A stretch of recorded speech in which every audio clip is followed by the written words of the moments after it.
విధంగా ఉండదు. కాలంతో పాటు క్యాలెండర్ మారుతుంది. క్యాలెండర్తో పాటు పరిస్థితులు మారుతాయి. పరిస్థితులతో పాటు రోజులు మారుతాయి. అలాగే మన స్థితిగతులు మారుతాయి. రోజులన్నీ ఎప్పుడు ఒకేలా ఉండవు, ఎప్పుడు మనకు అనుకూలంగా ఉండవు, ఎప్పుడు మనకు అనుకున్నట్టుగా జరగదు. కొన్నిసార్లు వ్యతిరేక దిశలో కూడా మనం ప్రయాణించవలసి వస్తుంది. కాలాలు, సమయాలు దేవుని స్వాధీనము.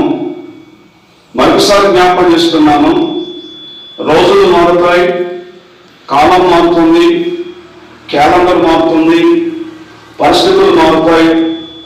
ఓడలపై బండ్లు అవుతాయి, బండ్లు ఓడలు అవుతాయి. కొన్నిసార్లు ఓడలు తిరిగానే ఉంటాయి, కొన్నిసార్లు బండ్లు తిరిగానే ఉంటాయి. పరిస్థితులు మారుతా ఉన్నప్పుడు పరిస్థితులను బట్టి మనం ఏం చేస్తామంటే భయపడతాం. పరిస్థితులు బట్టి మనం ఏమవుతామంటే బెదిరిపోతాం. పరిస్థితులు బట్టి మనం ఏం చేస్తామంటే ఆందోళనకు గురవుతాం. పరిస్థితులు బట్టి మనం ఏం చేస్తామంటే కలవరానికి గురవుతాం. దేవుని వాక్యాన్ని వింటున్నాం ప్రియ సంగమం. ఆయన రక్తంలో కడగబడ్డ ఆయన స్వాస్థ్యము. మార్కు సువార్త 4వ అధ్యాయము 35 నుంచి 41 వచనాల్లో ఉన్నటువంటి దైవిక సత్యాన్ని మనందరూ కూడా జ్ఞాపకం చేసుకోబోతా ఉన్నాం. ఏ ఒక్కరు కూడా పరాధ్యానంగా ఉండకుండా, ఎవరు కూడా అనాలోచితంగా ఉండకుండా, లైవ్ లో వీక్షిస్తున్న ప్రతి ఒక్కరూ ఆయన సింహాసనం మీద కూర్చుండి ఆయన మాటల మకరందాన్ని ఆస్వాదిస్తున్న ప్రతి ఒక్కరూ కూడా ఈ మాటల మీద మనం దృష్టి పెట్టాలి. యేసుక్రీస్తు ప్రభువారు 12 మంది శిష్యులతో కలిసి దోణిలో అనగా పడవలో ప్రయాణం చేస్తున్నాడు.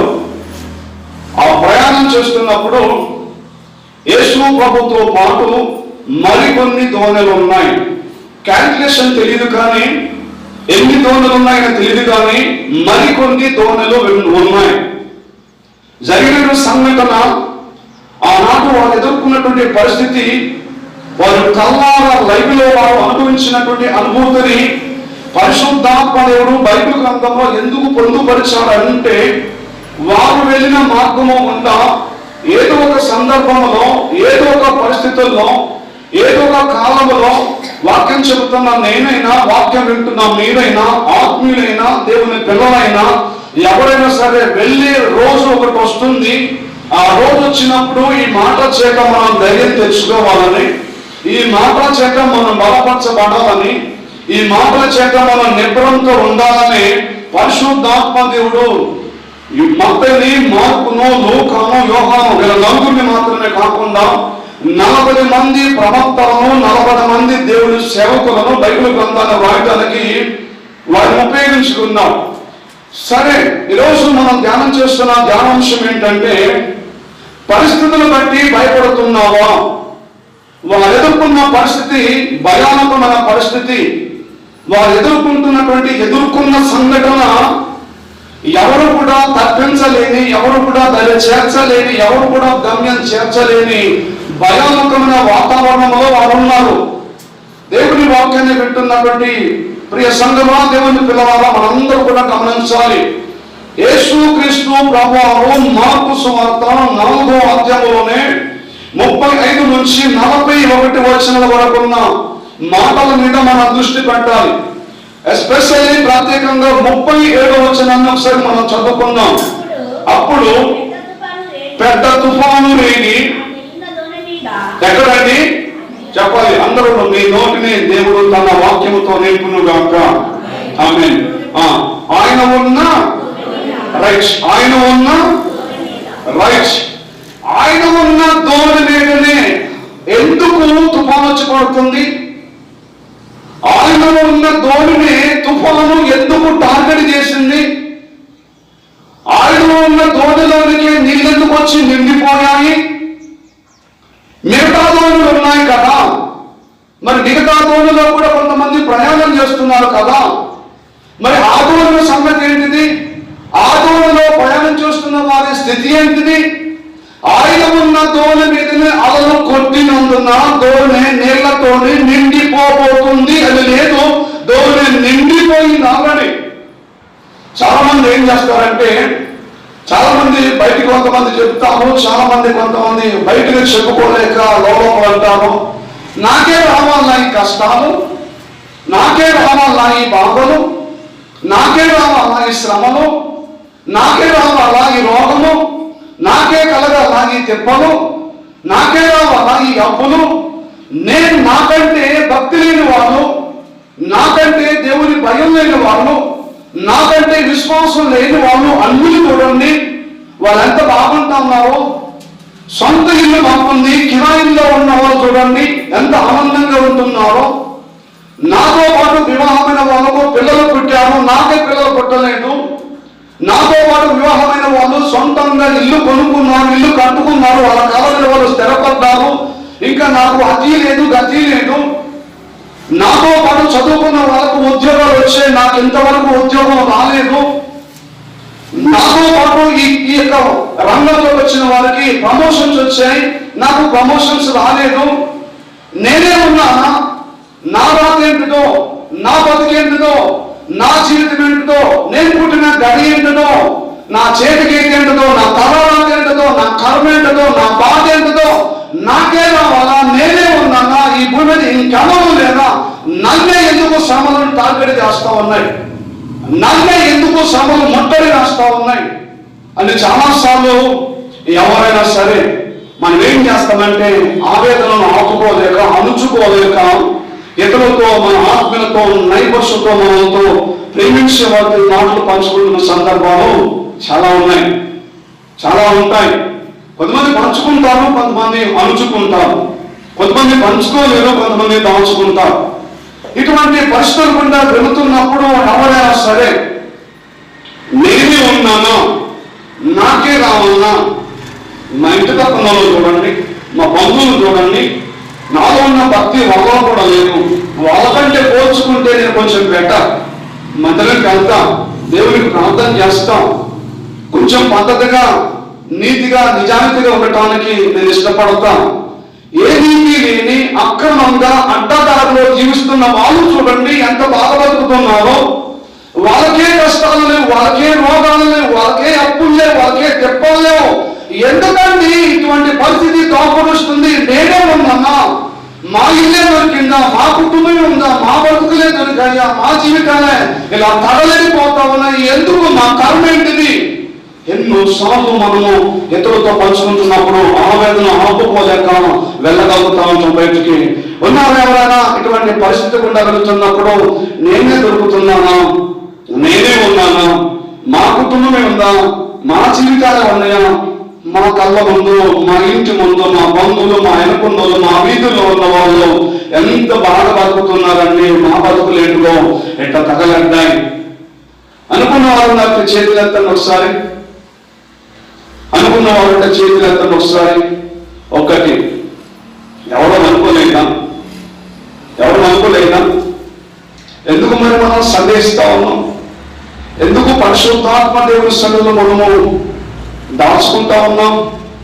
నేను చాలాసార్లు వెనుమకుండా వెళ్ళాను, అందుకే నేను చేయెత్తుతున్నా. మరోసారి ప్రశ్నిస్తున్నా, పాస్టర్ గారు నేనే ఉన్నానా, నేనే ఉన్నామా, మాకెందుకండి ఈ మాటలు, మాకే ఎందుకు వస్తున్నాయి, మాకే ఎందుకు వస్తున్నాయి, అర్థం కావడం లేదు అనుకుంటున్న వారు ఉన్నారా? చేతులు ఎత్తండి ఒకసారి. నెమ్మది వేస్తా ఉన్నాయి, ఏమి పర్వాలేదు, పైకెత్తండి, బిడ్డగా పైకెత్తండి.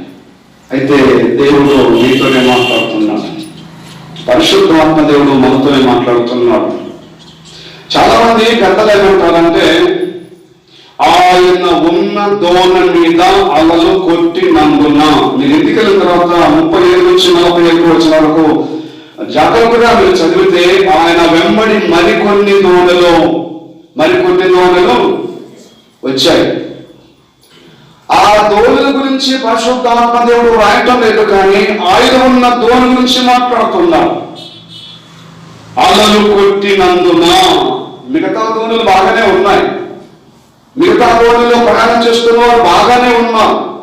వాళ్ళకి ఏ ఆపద లేదు, వాళ్ళకి ఏ ప్రాణదండం లేదు, వాళ్ళు ఏ ప్రమాదంలో చిక్కుకోలేదు. ఎస్పెషల్లీ పరిశుద్ధాత్మ దేవుడు యేసయ్య ప్రయాణం చేస్తున్న ఆ 13 గురించి ప్రత్యేకంగా పర్టికులర్ గా మాట్లాడుతున్న మాట ఏంటంటే, ఆయన ఉన్న దోణ మీద అలలు కొట్టినందున. ఇటువంటి అనుభవాలు గుండా మనం వెళ్తా ఉన్నప్పుడు బాగా జ్ఞాపకం చేసుకోవాలి. పెద్దలు ఏమంటారంటే, కాసే చెట్టుకి ఏం పడతాయి చెప్పండి, చెప్పాలి, అందరూ నోరు విప్పాలి. కాసే చెట్టుకి ఏం పడతాయి చెప్పండి, రాళ్ళు పడతాయి. చిన్నపిల్లలు వేసవికాలం వస్తూ ఉంది, ఆ రాళ్ళు పట్టుకొని చింతకాయలు లేని చింత చెట్టు కింద నిలబడి పైకి చూస్తూ ఉంటుంటే వాడు ఏంటిరా పైకి చూస్తామంటే చింతకాయకు రాలేద్దామంటే కాయలు లేవు, రా దేనికి వేస్తాం రాళ్ళు అని చెప్పితే వాళ్ళు అక్కడ నుంచి వెళ్ళిపోతారు. వాళ్ళు దేనికి రాళ్ళు వేస్తారంటే కాచే చింత చెట్టుకే రాళ్ళు వేస్తారు, కాస్తున్న మామిడి చెట్టుకే రాళ్ళు వేస్తారు.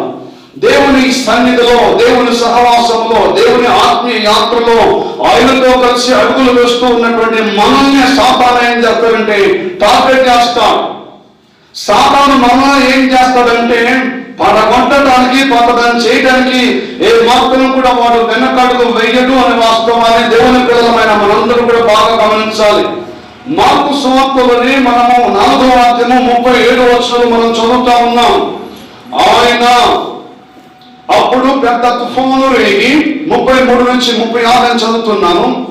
అద్దరికి పోవద్దని వారితో చెప్పగా వారు జనులను పంపివేసి ఆయనను ఉన్న కాకుండా చిన్న దోణిలో తీసుకొని పోయి ఆయన వెంబడి మరికొన్ని దోణలు వచ్చెను.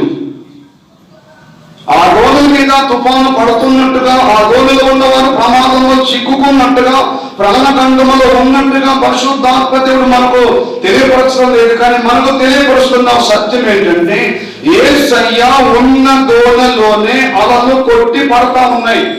మీరు అలల గురించి తెలవాలంటే సముద్రం దగ్గరికి నిలబడితే మీకు అర్థమవుతుంది. ఓ వ్యక్తులు ఒకసారి అలలు పైకి లేచి ఒక్క అలని ఓడలో పడవ పడిపోయిందంటే ఆ పడవ, ఆ దోణి అతలాబతలమైపోతా ఉంటుంది. అటువంటి భయానక పరిస్థితులు గుండా వారు ప్రయాణం చేస్తూ ఉన్నప్పుడు ముందు ముగి వెనక పోయి ఏం చేయాలో అర్థం కాక, ఎటుపోవాలో పాలుపోక, ఏం చేయాలో దిక్కుతోచని స్థితిలో వారు అల్లాడిపోతున్నారు. ప్రాణాలు అరచేతుల్లో పెట్టుకుని బిక్కు బిక్కుమంటూ ఆకాశం వైపు చూస్తున్నారు. దోణిలో అమరమన తలగడ మీద తల వాల్చుకొని నిద్రిస్తున్న యేసయ్య వైపు చూస్తూ కంగారుగా పరిగెత్తుకొని, కంగారుగా ప్రాణాలు అరచేతులు పెట్టుకొని ఆందోళన చెందుతూ కేకలిస్తున్నారు. దేవుని సన్నిధిలో ఈ మాటలు వింటున్న ప్రియ సంఘంలో దేవుని పిల్లలారా, ఈరోజు మనం భయంకరమైన పరిస్థితులు గుండా మనం ప్రయాణం చేస్తా ఉన్నాం. నిరుద్యోగులకు భయం, ఉద్యోగం వస్తుందో రాదో అని చెప్పి, వివాహమైన వాళ్ళకు భయం, ఇంకా పిల్లలు కలగటం లేదని చెప్పి, ఉద్యోగులకు భయం, ప్రమోషన్ ఎప్పుడు వస్తుందో వస్తుందో రాదు అని భయం, వ్యవసాయదారులకు భయం, పంట చేతికి వస్తుందా, ఈ అతివృష్టి అనావృష్టి భయంకరమైన తుఫాను వస్తూ ఉన్నప్పుడు పంట చేతికి వస్తుందా, పెట్టిన పెట్టుబడి దక్కుతుందా అని భయం. ఇలా రకరకాల భయాలతో మనం కాలాన్ని గడుపుతా ఉన్నప్పుడు, కాలాన్ని బ్రతుకు విడుస్తూ ఉన్నప్పుడు పరిశుద్ధాత్మ దేవుడు పరిస్థితులకు తగ్గట్టుగా మనతో ఏం మాట్లాడుతున్నాడు, ఏం సందేశం ఇస్తున్నాడు. ఆయన చాలా భయంకరమైన స్థితిగతులు గుండా మనం ప్రయాణం చేస్తా ఉన్నాం. చిన్నపాటి దగ్గు, కొద్దిపాటి జలుబు, కొంతపాటి ఒళ్ళు తీవ్రత వేడి పెరుగుతూ ఉంటుంటే ఒంటిలో కంపనం పెరిగిపోతూ ఉంటుంది. భయం భయం భయం భయం. ఏంటిదో కరోనా ఏంటిది భయం. 4 గోడల మధ్యలో ఎంతకాలం భయాన్ని మనం గడిపాం కదా. ప్రపంచానికి తెలియకుండా మనలో మనమే దాన్ని, ఆ భయాన్ని అంచుకొని ఎవరికో పంచుకోలేక ఎన్నిసార్లు ఆందోళనకు పోయాం కదా. ఇటువంటి భయానక పరిస్థితులు గుండా మనం ప్రయాణం చేస్తా ఉన్నప్పుడు భయపడటానికి వీలు లేదు. ఎందుకోసమంటే 4వ అధ్యాయము మార్కు సువార్తలోనే అద్భుతమైన మాటలు మనం జ్ఞాపకం చేసుకుందాం. 4వ వచనం చదువుతామా. 4వ వచనంలో, అప్పుడు ఆయన మీరు ఎందుకు భయపడుతున్నారు? ఇక్కడున్న ప్రశ్న ప్రతి ఒక్కరిని పరిశుద్ధాత్మ దేవుడు ప్రశ్నిస్తున్నాడు. నీ స్థితిగతులు ఏంటో, నా స్థితిగతులు ఏంటో, మనం వెళుతున్న పరిస్థితులు ఎటువంటి మార్గం గుండా వెళుతున్నామో, ఏ దారి గుండా మనం ప్రయాణం చేస్తున్నామో, మన స్థితిగతులు మరో కంటికి తెలియదు. కానీ మనం భయంకరమైన వాతావరణం కూడా వెళుతూ ఉన్నప్పుడు మరో వ్యక్తికి తెలియదు. కానీ ఒక వ్యక్తికి మాత్రం బాగా తెలుసు. ఆ వ్యక్తి ఎవరు అంటే, నిన్ను నన్ను ప్రేమించి మన కోసం తన ప్రాణాల సెలవులో పనంగా పెట్టిన యేసుక్రీస్తు ప్రభువుకి బాగా తెలుసు. శిష్యులను ప్రశ్నిస్తున్నాడు, మీరు ఎందుకు భయపడుతున్నారు? ఎందుకు భయపడుతున్నాం? భయంగా కాలాన్ని గడుపుతా ఉన్నాం. కరోనా వస్తే బ్రతుకుతామా? ఏమవుతుంది? ఫస్ట్ వే సెకండ్ వేలో చాలా మంది ప్రాణాలు కోల్పోయారు. ఎక్కడో చైనాలో పుట్టిందట, అది మా ఇంటిలోకి వస్తే నా దాకా రాదులే అనుకున్నాను. నా దాకా కాదు, మా ఇంటిలోకి వచ్చింది. మా ఇంటిలో నాకు వచ్చింది, నన్ను తట్టింది. ఇప్పుడు ఏమి చేయాలి? ఇప్పుడు బతుకుతానా బ్రతకనా? ఏం జరుగుతుంది? లేదా అండి ఈ అనుభవం అంటే వెళుతున్న వాళ్ళం, లేదా ఈ పరిస్థితులు కూడా మనం ప్రయాణం చేస్తున్న వాళ్ళం. ఆనాడు శిష్యులతో ఒకే మాట ఉన్నాడు ప్రభువారు, మీరెందుకు భయపడుతున్నారు? ఈనాడు పరిశుద్ధాత్మ దేవుడు నీతో నాతో మనందరితో మాట్లాడుతున్నాడు. మీరెందుకు భయపడుతున్నారు? ప్రశ్న ఆయన అడుగుతున్నాడు. ఎందుకు భయపడుతున్నారు? మీరు దేని కోసం మీరు భయపడుతున్నారు? దేని చూసి మీరు భయపడుతున్నారు? యేసు ప్రభువు శిష్యులను ప్రశ్నిస్తుంటే వారి భయానికి కారణం ఉందండి. కారణం లేకుండా వారు భయపడటం లేదు. కారణం లేకుండా వారు కూడా మేము నశించిపోతున్నామో, మీకు చింత లేదా అని ప్రభువాన్ని లేపే ప్రయత్నం చేయటం లేదు. రీజన్ ఉంది, కారణం ఉంది కాబట్టి మనం భయపడుతున్నాం. మనకు కూడా రకరకాల భయాలు, రకరకాల దిగులు, రకరకాల ఆందోళన, భయపడుతున్నాం. యేసు ప్రభువారు ఏం చేశారు వారు భయపడుతుంటే అని అంటే మనం చూద్దాం. మార్కు సువార్తలోని ఒకసారి మనము 4వ అధ్యాయంలోని ఈ మాట 39వ వచనం ఒకసారి మనం చదువుకుందాం. అందుకు ఆయన లేచి గాలిని గద్దించి, హల్లెలూయా, దేవునికి స్తోత్రం, మీరెందుకు భయపడుతున్నారు అని చెప్పి ఆయన లేచి దేని గద్దిస్తున్నాడండి? చెప్పాలి, దేని గద్దిస్తున్నాడు? లోకములో విశ్వాసికి శ్రమ తప్పక కలుగును, సాతానుడు విడువగా శోధింపక మానడు. లోకములో విశ్వాసికి శ్రమ తప్పక కలుగును, సాతానుడు విడువగా శోధింపక మానడు. లోకములో జయించిన యేసు మనకు ఉన్నాడు. జయ జీవితము జయ జీవితము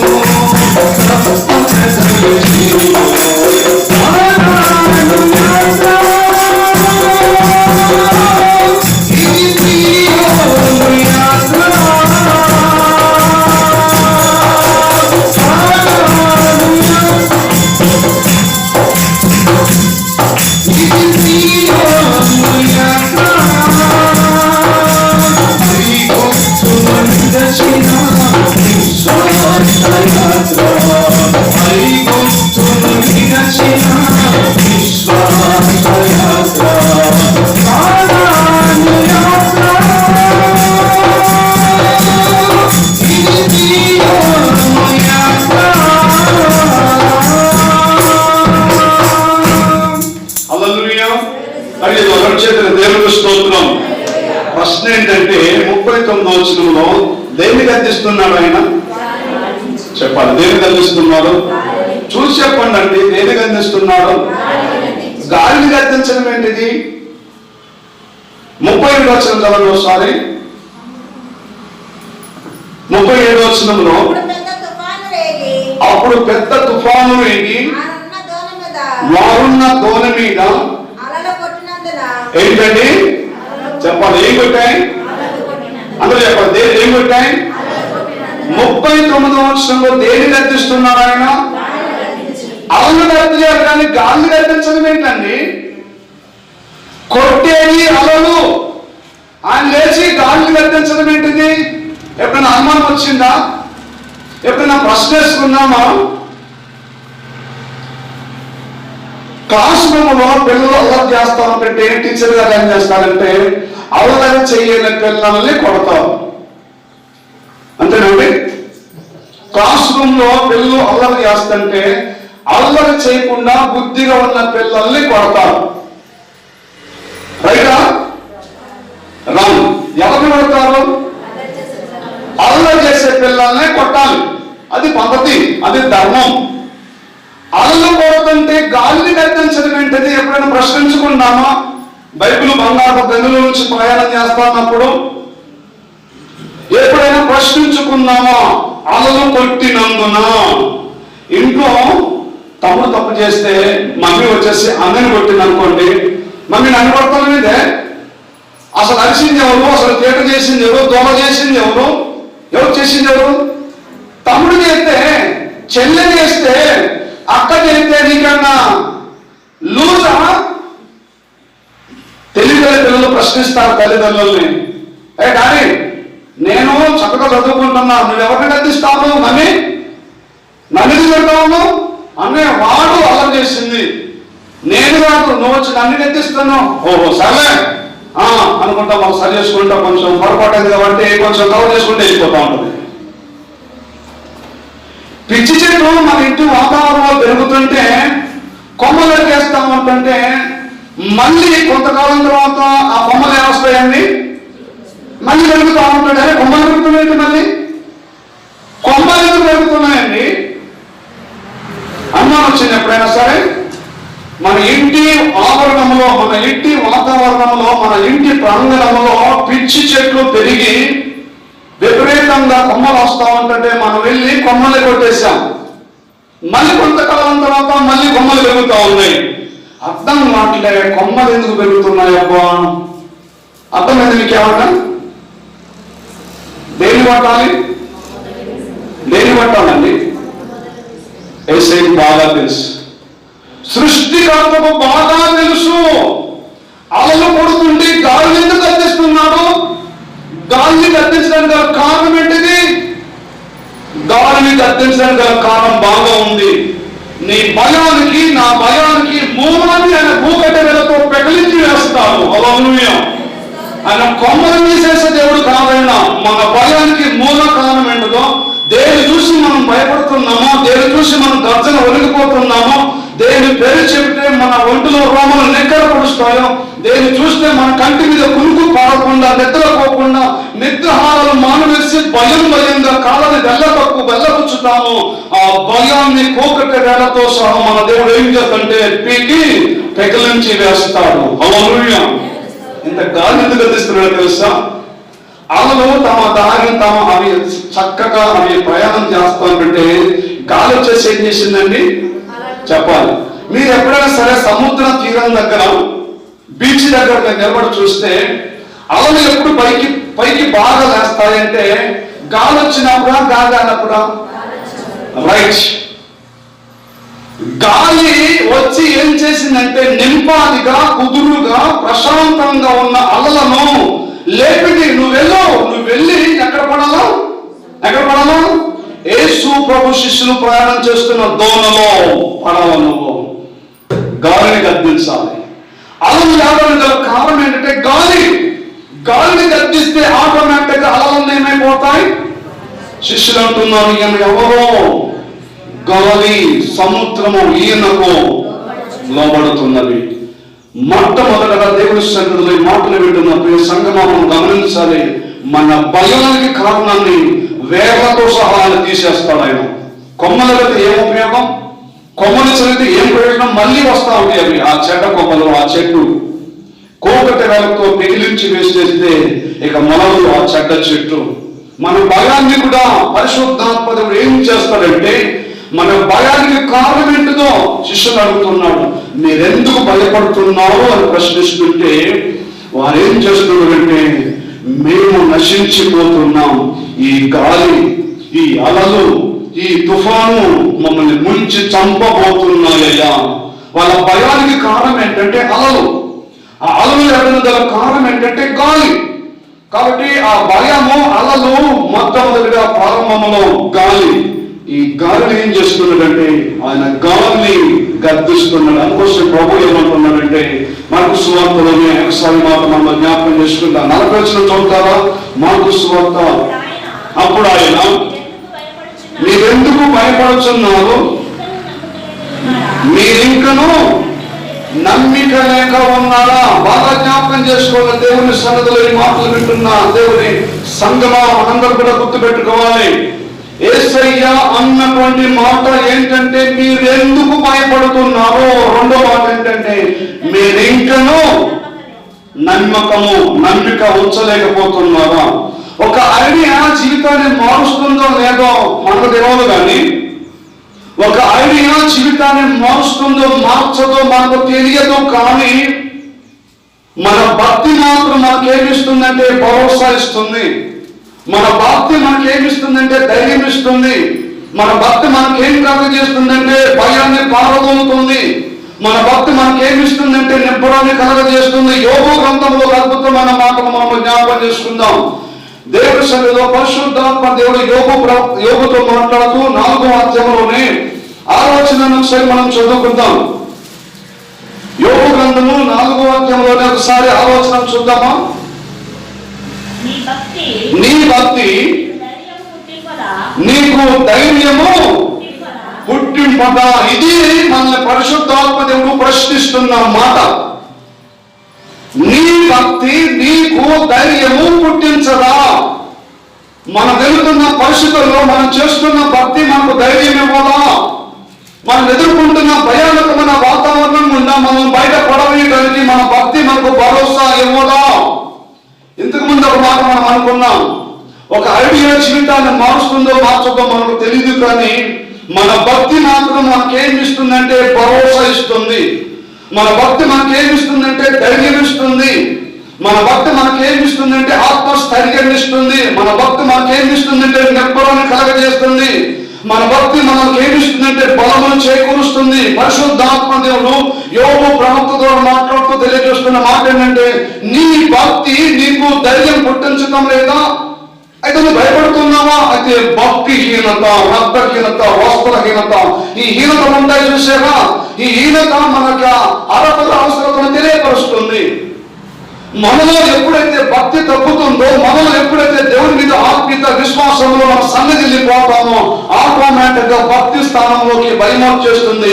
భయం మనం ఏం చేస్తుందంటే ఆందోళనకు గురి చేసి కలవరానికి లోను చేస్తుంది. అందుకోసమే పరిశుద్ధాత్మ దేవుడు ఏమంటున్నాడు, నేను భక్తి చేస్తున్నావు కదా, నీలో భక్తి ఉంది కదా, మరి ఆ భక్తి నీకు ఏమి ఇవ్వాలి? భరోసా ఇవ్వాలి. ఆ భక్తి నీకు ఏమి ఇవ్వాలి? ధైర్యం ఇవ్వాలి. ఆ భక్తి నీకు ఏమి ఇవ్వాలి? శక్తిని ఇవ్వాలి. అయితే నీ భక్తి నీకు శక్తిని ఇవ్వటం లేదంటే, నీ భక్తికి భరోసా ఇవ్వటం లేదంటే, నీ భక్తి నీకు ధైర్యం ఇవ్వలేకపోతుంది అంటే నీలో ఏముందంటే భక్తిహీనంత ఉన్నట్టే. అందుకోసమే శిష్యులు ప్రశ్నిస్తున్నారు. ఎవరు ప్రశ్నిస్తున్నారు? మీరెందుకు భయపడుతున్నారు? మీరు ఇంకా నమ్మకం ఉంచలేకపోతున్నారా? యోగు ప్రవక్తతో, యోగు సేవకుడితో పరిశుద్ధాత్మ దేవుడు మాట్లాడుతూ ఉంటున్న మాట ఏంటంటే నీ భక్తి నీకు ధైర్యము పుట్టించదా? మనం ఎంత బలవంతులం అంటే, మనకెంత స్టమినా ఉన్నదంటే, మనకెంత ఇమ్యూనిటీ పవర్ ఉన్నదంటే, మనం ఎంత స్ట్రాంగ్ గా ఉన్నామంటే ఉపవాస ప్రార్థన చేస్తాం, భక్తి చేస్తాం, మామూలు ప్రార్థన చేస్తాం, దేవుడితో సహవాసం చేస్తాం, బైబిల్ చదువుతాం. బైబిల్లో కొన్ని రెఫరెన్స్లు మనకు తెలుసు, బైబిల్ వాక్యం మనకు కొన్ని తెలుసు. మన భక్తి ఏమంటుందంటే పిల్లి వచ్చింది అనుకోండి, ప్రయాణాన్ని అర్థాంతరంగా ఆపేస్తాం. శుభమాంతు బయటికి వెళితే వదిన అది కూడా నల్ల పిల్లి అంటే అది కూడా అసలు నేను మనసులో అనుకున్నా, బయటికి వెళ్ళినాను, నేను దారిలో రాగానే నల్ల పిల్లి వచ్చేసింది. నా కాళ్ళు గజ్జ గజ్జ గజ్జ గజ్జ ఒరిగిపోయి ఇంకా ఈరోజు ముహూర్తం రాగలేదు, ఈరోజు పని కాదు, ఇంకా పని కాదంటే ఈ పిల్లి నేను పోయేటప్పుడే బయటకు రావాలన్నా చేతులు పట్టుకుని సంచి ఇంట్లో తెచ్చి ఏం చేసుకోకుండా ఏంది మాకు ఇంటికి వచ్చిన మళ్ళీ ఎందుకు ఇంటికి వచ్చినట్టు ఆవునా ఆదేశంతో ఆ బీపీ తోటి ఆ పిల్లి మీద పాపంతో పిల్లల మీద ఎలా మీద చూపిస్తా ఉంటాం. పిల్లి ఎప్పుడు చేస్తే కుక్క చెవులు కొడితే ఒక్కసారి ఇక్కరండి, ఇంకో మనం తెలుస్తారు.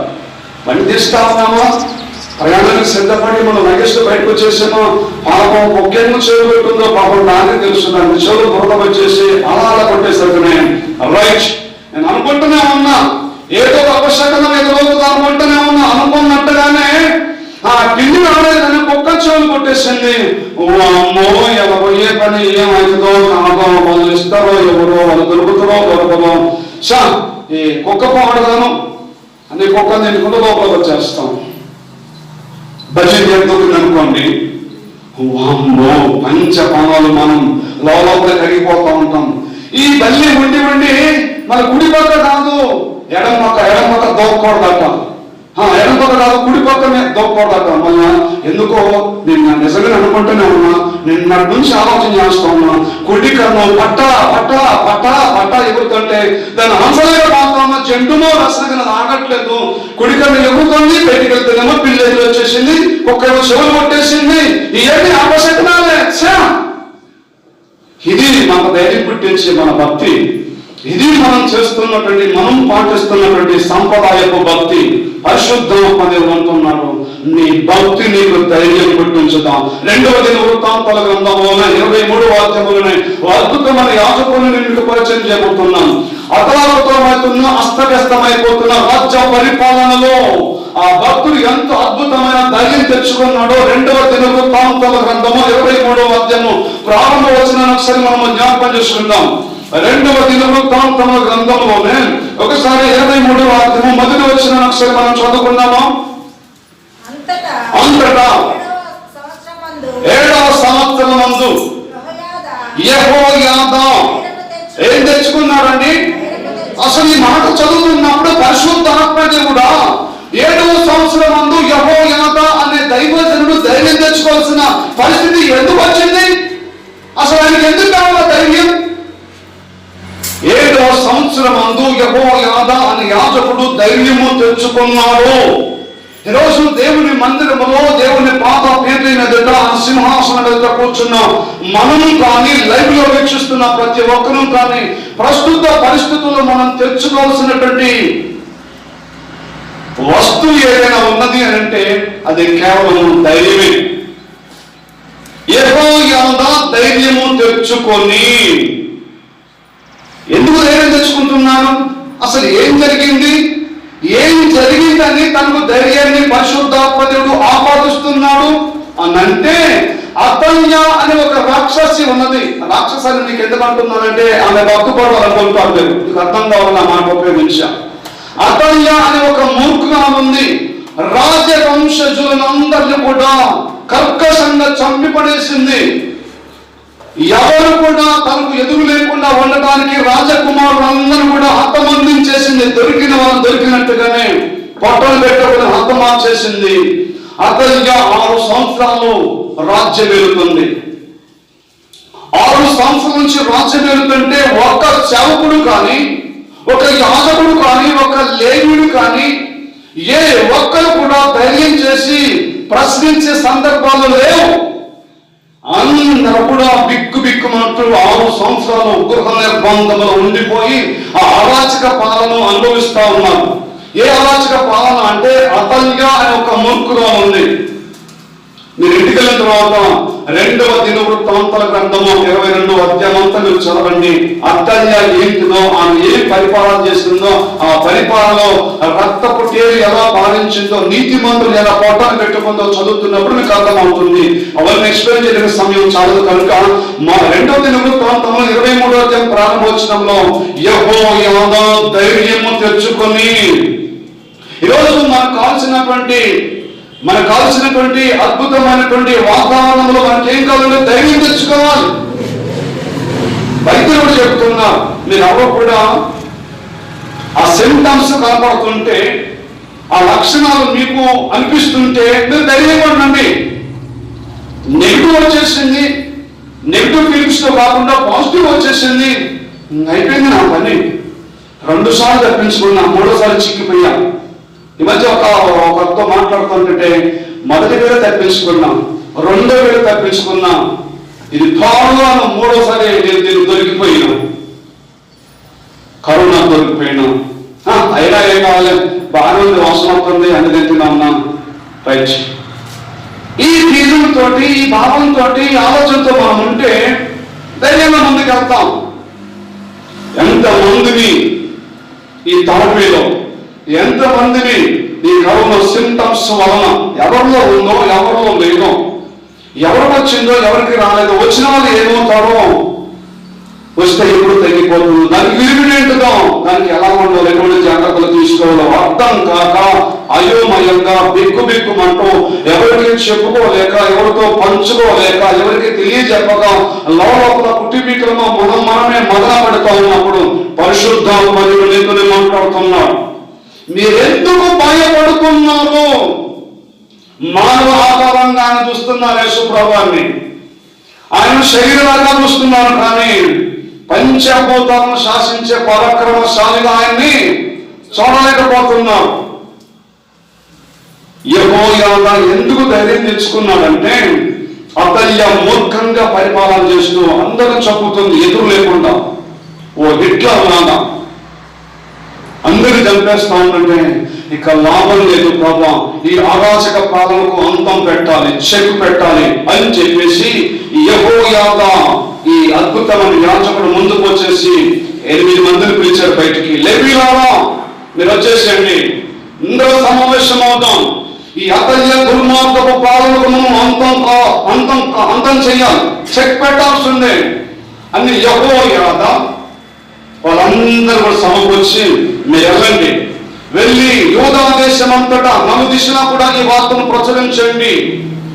యోవాషు ఒకసారి చూద్దామా, 2వ దినవృత్తాంతాల గ్రంథంలోనే 23వ అధ్యాయంలోనే ఒకసారి ఒక ప్రాముఖ్యమైన వాస్తవ సత్యాన్ని నేను మీ ముందు నుంచి త్వరగా దేవుని మాటలో ఉన్న సత్యాన్ని ఆస్వాదించడానికి సిద్ధంగా ఉంటూ మనం ముందుకు వెళ్దాం. 2వ దినవృత్తాంతాల గ్రంథము 22వ అధ్యాయము 12వ వచనం చూద్దాం ఒకసారి. 6 సంవత్సరములు అతడు వారితో కూడా దేవుని మందిరములో దాచబడి ఉండెను. ఆ కాలమున అతల్య దేశమును పాలించిన 6 సంవత్సరాలు నిర్బంధపు పాలన అనుభవించిన తర్వాత యోవాషు అనే ఒక తురుపు ముక్కున్నది. యోవాషు అనే ఒక అద్భుతమైనటువంటి రాజకుమారుడు దాచబడ్డాడు. ఎక్కడ దాచబడ్డాడు తెలుసా? ఎక్కడ దాచబడ్డాడు తెలుసా? దేవుని మందిరములో. మనల్ని ఎవరు దాస్తున్నారు చెప్పండి? మనల్ని ఎవరు దాస్తున్నారు? ఈ మాట దావీదు రాసుగారిని ఒకవేళ మన లైవ్ లో ఇంటర్వ్యూ తీసుకుని మనల్ని ఎవరు దాస్తున్నారు చెప్పండి అంటే, నా దాగు చోటు నీవే. మోసే గారు అంటారు, మహోన్నతుల చోటును నివసించువాడే సర్వశక్తుని నీడను విశ్రమించేవాడు. ఈ రాజకుమారుడైనటువంటి యోవాషును 6 సంవత్సరాలు మందిరములో దాచిపెట్టిన తర్వాత ఇక లాభం లేదు, ఈ మూర్ఖపు పాలనకు చెక్ పెట్టాలని చెప్పేసి యోవాషును బయటకు తీశారు. యోవాషును బయటకు తీసిన తర్వాత మీరు ఇంటికి వెళ్ళిన తర్వాత 2వ దినవృత్తాంతాల గ్రంథము 23వ అధ్యాయము మొదటి 2 వచనం చదివినట్టయితే పెద్దలందరినీ సమకూర్చి యెరూషలేములోకి వాళ్ళని పంపించి చాటింపు వేయండి. ఎవరు చాటింపు వేయాలి? అతల్యాకు మారుగా, అతల్యాకు దీటుగా రాజు, దేవుడు అభిషేకించిన రాజు సింహాసనాసనుడు కాబోతున్నాడు అని ఆ యోవాషు అనే రాజును రాజ్య సింహాసనం మీద పట్టాభిషేకం చేయటం కొరకై ఈ యోవాషు ఏం తెచ్చుకున్నాడండి? ఏం తెచ్చుకున్నాడు? ధైర్యం తెచ్చుకున్నాడు.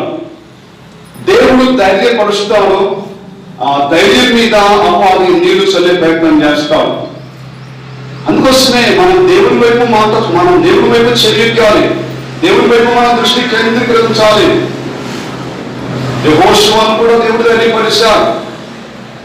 6 లక్షల కాల్బలం కలిగిన ఇశ్రాయేలీలను నేను నడిపించగలనా అని లోపల భయపడుతుంటే ఆయన ప్రత్యక్షమై, యెహోషువ నేను మోషేకు తోడై ఉన్నట్లు నీకు కూడా తోడుగా ఉంటాను, భయపడకు, జడియకు, నిబ్బరము కలిగి ధైర్యముగా ఉండు. బంపరాపరి ఏంటంటే నీవు బ్రతుకు దినములన్నిటిలో కూడా ఏ మనుషుడు ఎంత తెలియని ఆధిపత్యం అండి. ఎంత అద్భుతమైనటువంటి తోడ్పాటును ధైర్యం ఇచ్చే మాటలు దేవుడు యెహోషువకు అందిస్తున్నాడండి. మీరు యెహోషువ గురించి మీరు చదవండి. మొదటి అధ్యాయములోనే 5, 6, 7, 8, 9 వచనాలు భయపడతాడు. ఇంకెప్పుడు కూడా తన చరిత్రలో తన హిస్టరీలో యెహోషువ భయపడ్డ దాఖలాలు మనకు కనపడవు. ఈరోజు దేవుని వాక్యాన్ని వింటున్నాం. సంగమా దేవుని పిల్లలారా, అనేకమైన పరిస్థితుల గుండా మనం ప్రయాణం చేస్తూ ఉన్నాం. ఆ పరిస్థితులు మనల్ని ఏం చేయలేవు. ఆ పరిస్థితులకు చాలిన దేవుడు మన దేవుడు. మనల్ని గమ్యం చేరుస్తాడు, గమనాన్ని తీసుకెళ్తాడు. మంచి కాపరి. ఆయన నీడలో మనం సేద తెచ్చబడతా ఉన్నాం. భయపడకు భయపడకు భయపడకు అని బైబిల్ గ్రంథంలో 365 సార్లు వ్రాయబడి ఉన్నది అని బైబిల్ పండితులు తెలియపరుస్తారు. అంటే రోజుకొక్కసారి దేవుడు నీతో ఏం మాట్లాడుకున్నాడంటే, భయపడకు. పిల్లల్ని మీ పక్క వేసుకుని పడుకుంటాం మనం. వారు ఒకేసారి భయపడి అలా అన్నారనుకోండి, ఏం చేస్తారండి? నెట్టేస్తారా? మీరు నెట్టేస్తారండి? అమ్మమంతా దగ్గర తీసుకొని ఒంటి మీద అలా సర్ది, ఎందుకున్నానా? ఎందుకు తల్లి నేనున్నాను కదా, ఎందుకు భయపడుతున్నావు? నేనున్నా. ఎవరంటున్నారు? యెహోషువ, నేను మోషేకు నేనున్నా తోడుగా.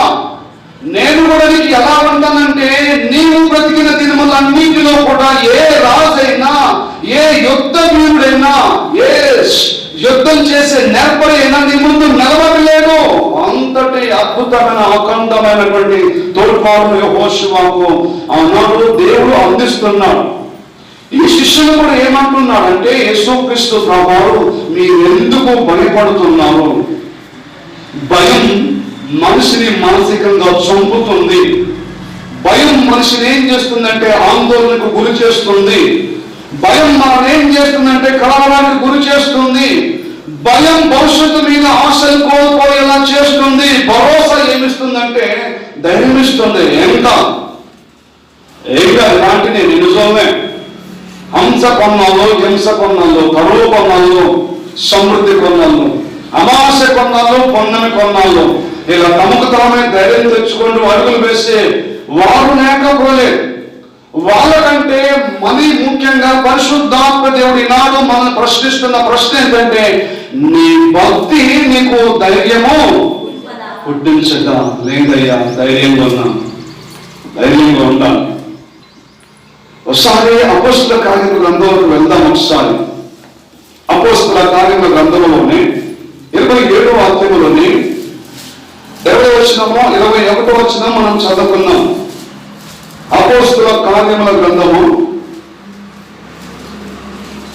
27వ అధ్యాయము 20, 21 వచనం చదువుతారా? కొన్ని దినములు సూర్యుడైనను నక్షత్రములైనను కనపడక పెద్ద గాలి మా మీద కొట్టినందున ప్రాణములతో తప్పించుకొందుమన్న ఆశ బొత్తిగా. ఒక్క మాటలో చెప్పాలంటే, పౌలు గారు వారి ప్రయాణంలో, వారి స్పిరిచువల్ జర్నీలో, సువార్త దండయాత్రలో ప్రయాణం చేస్తామన్నప్పుడు ఆపదలో చిక్కుకున్నాడు. పౌలు గారు ఒక్కడే లేడు. తనతో పాటు దాదాపుగా 600 మంది ఉన్నారు ఆ పడవలో. వాళ్ళకు ఎదురైనటువంటి ఆ సంఘటన బట్టి పౌలు సాక్ష్యం చెప్తున్నాడు. పౌలు గారు ఏమని చెప్తున్నాడంటే, మేము ప్రాణాలతో బ్రతికి బట్ట కడతామని, బయట పడతామని ఆశ ఏ మాత్రం కూడా లేదు మాకు. ఎంతమంది మనకు తెలుసా ఆ ఓడలో? అపోస్తల కార్యముల గ్రంథము 27వ అధ్యాయంలోని 34వ వచనం ఒకసారి చదువుకుందాం. అప్పుడు అందరూ ధైర్యము తెచ్చుకొని ఆహారము పుచ్చుకొని ఓడలో ఉన్న మేమందరము 276 276 మంది పడవ ప్రయాణంలో, ఓడ ప్రయాణంలో చిక్కుకొని అతలాకుతలమైపోతుంది వారి ప్రయాణం.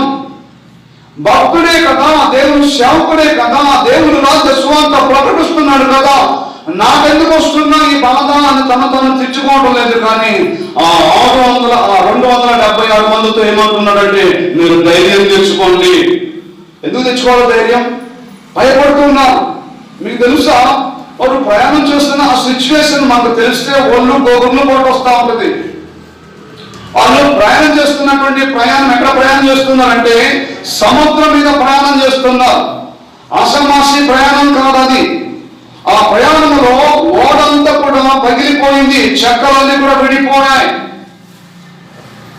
ఒకసారి నేను ఈ మాటలకి జ్ఞాపకం చేస్తాను.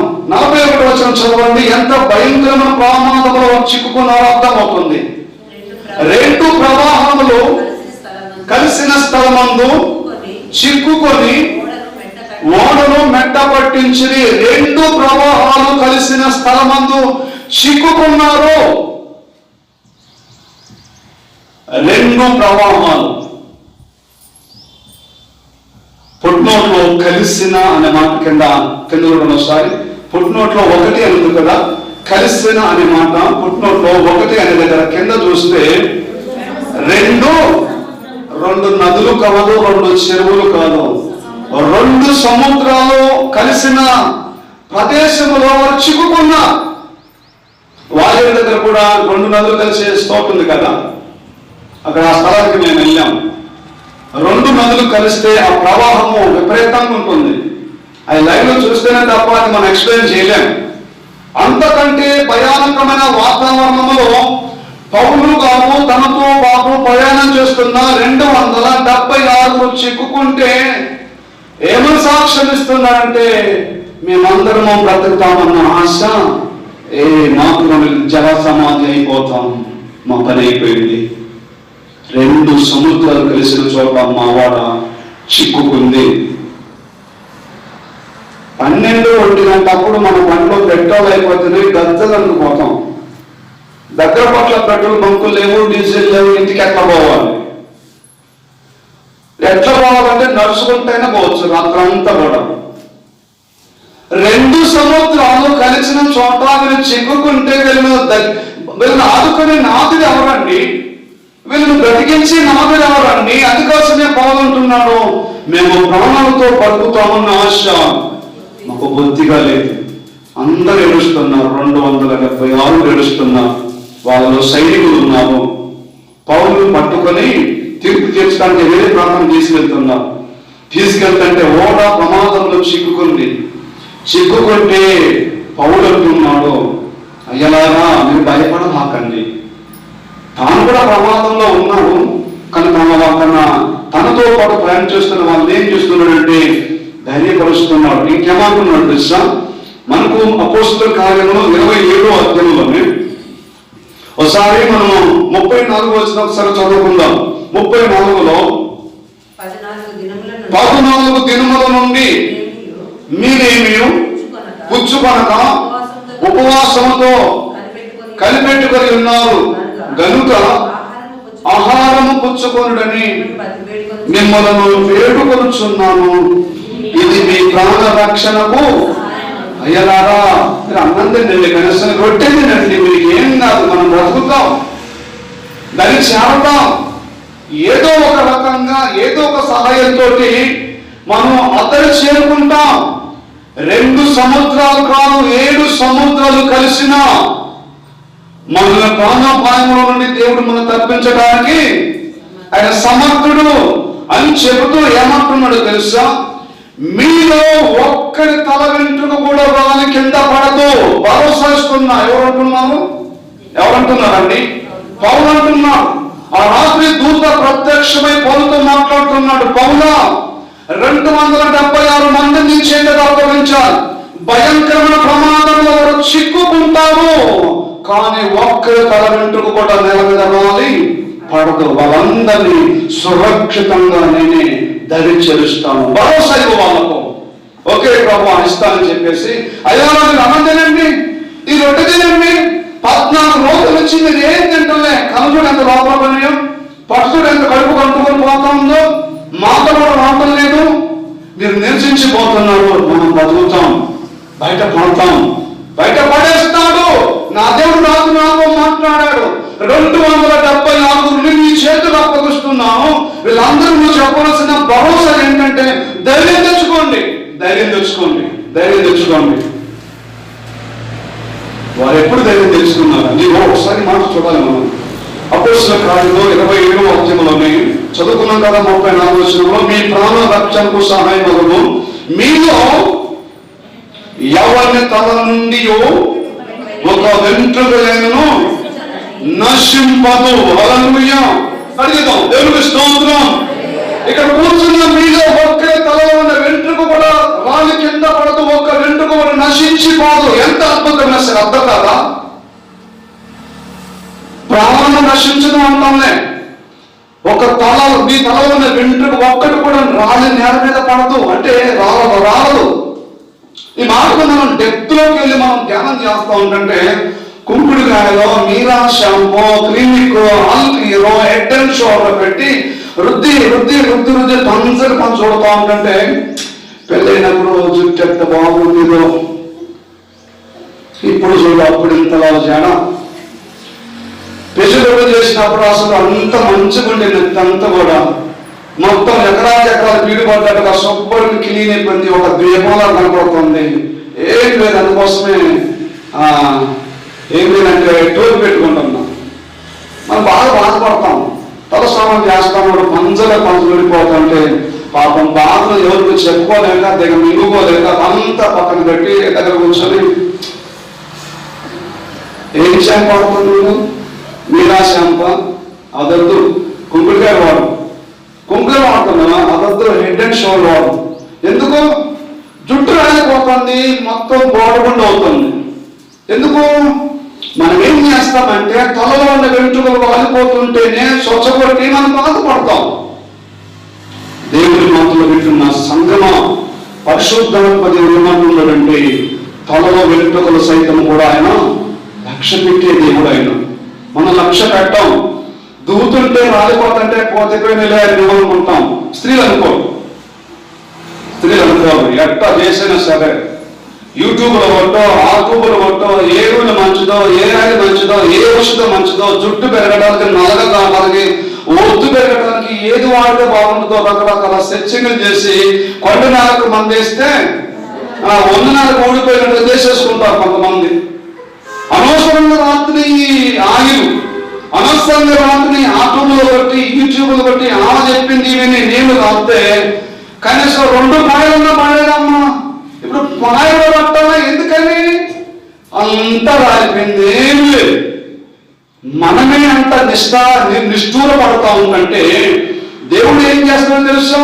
పౌలు గారు దూత మాట్లాడిన మాతో తెలియజేస్తూ ఏమంటున్నాడు అంటే మీలో ఎవరికైనా కూడా ప్రాణహాని జరగదు, ఎవరి తల నుండి ఒక వెంట్రుక నశింపదని చెప్పి ఆహారం పుచ్చుకోండి, మీరు తినండి. ఈ అధ్యాయంతా మనం ముందుకు వచ్చేస్తే వాడంతా కూడా పగిలిపోయి చెక్కలు ఏ పాటకు ఆ పాట ఊడిపోతే ఒక్కొక్కరు చెక్కలు పట్టుకున్నారండి. చెక్కలు వాడేసుకుని చెక్క మీద పోసుకున్నారు. ఆ తెప్పలకి ఆ 14 రోజుల నుంచి ఆహారం లేక, ఆ చలికి ఆ నిద్ర లేక భయంగా 15 రోజుల నుంచి 2 సముద్రాల మధ్యలో కాలం గడపడం అంటే అది సాదాసీద విషయం కాదు. ప్రాక్టికల్ గా మనం థింకింగ్ చేస్తే రెస్క్యూ టీం వచ్చేసి వీళ్ళని కాపాడేదాకా 3 రోజుల నుంచి వీళ్ళకు నదిలోనే అన్నపానం లేకుండా ఈ యవనులు లేకపోతే ఈ గొర్రెల కాపులు, పశువుల కాపులు నదిలో చిక్కుకున్నారని ఇంత పెద్ద అక్షరాలతోటి సోషల్ మీడియాలో వార్తలు రాసేస్తా ఉంటారు. 3 రోజులకే 14 రోజుల నుంచి 2 మహాసముద్రంలో కలిసిన చోట చిక్కుకొని ఓడ బట్టలైపోయి చెక్కలు కట్టుకొని దాన్ని ఆసరా చేసుకొని బ్రతుకుతామా, చస్తామా, బయట పడతామా, పడలేమా, పొందుతామా, దాన్ని చేరుకుంటామా అనే కాలంతో భయంగా కాలం గడుపుతున్నారు. చెక్కలు పట్టుకున్నారండి, ఓడంతా కూడా బ్లాస్ట్ అయిపోయింది. చెక్కలు పట్టుకుని కాలం గడుపుతుంటే పావుతున్నారు. మీరు భయపడమాకండి, ఈదుకుంటూ వెళ్ళిపోండి, బయటికి ఈదుకుంటూ వెళ్ళిపోదాం. ఒక్కరు కూడా ప్రాణహాని నష్టము జరగదు, ఒక్కరు కూడా చనిపోవటము జరగదు. రాత్రి నాతో దేవుడు మాట్లాడాడు అని చెప్పి వారు ఏం చేశారంటే అపోస్తలుల కార్యముల గ్రంథము 27వ అధ్యాయంలోనే 44వ వచనం ఒకసారి మనం చదువుకుందాం. 44వ వచనంలో కడమ వారిలో కొందరు పలకల మీదను, కొందరు ఓడల చెక్కల మీదను పోవాలని ఆజ్ఞాపించెను. అలాగూ అందరూ అలాగూ కొందరు తప్పించుకొని పోయిందంటే ఆయనకు అవమానం వస్తుంది. ఆయన మాట తప్పిన వాడు అవుతాడు. ఆయన మాట తప్పడు. ఆయన ఒకసారి మోషే దేవునికి కోపం వచ్చేసి మోషేతో అంటాడు, నువ్వు ఒకసారి నాకు ప్రార్థన చేయకుండా బాబును కొంచెం పక్కకు తొలుగు, నా తలాఖంతో ఈ ఇసుక మీద చూపించి మొత్తం భస్మం చేసేసి నీకు సంతానాన్ని పుట్టించి నీ సంతానాన్ని తీసుకెళ్లి కణలో చేరుస్తానంటే మోషే ఏమంటాడంటే, అయ్యా ఆ అపకీర్తి నీకు రావద్దు, ఆ మత్స నీకు రావద్దు, ఆ అపవాదు నీకు రావద్దయ్యా, ఆ చట్టమే నీకొద్దు. ఎందుకు మోషే? ఇశ్రాయేలులందరూ కూడా నువ్వు చంపావని ఐగుప్తులో వినపడుతుంది వార్త. శాతకాని దేవుడు, పోషించడానికి సమర్థత లేని దేవుడు.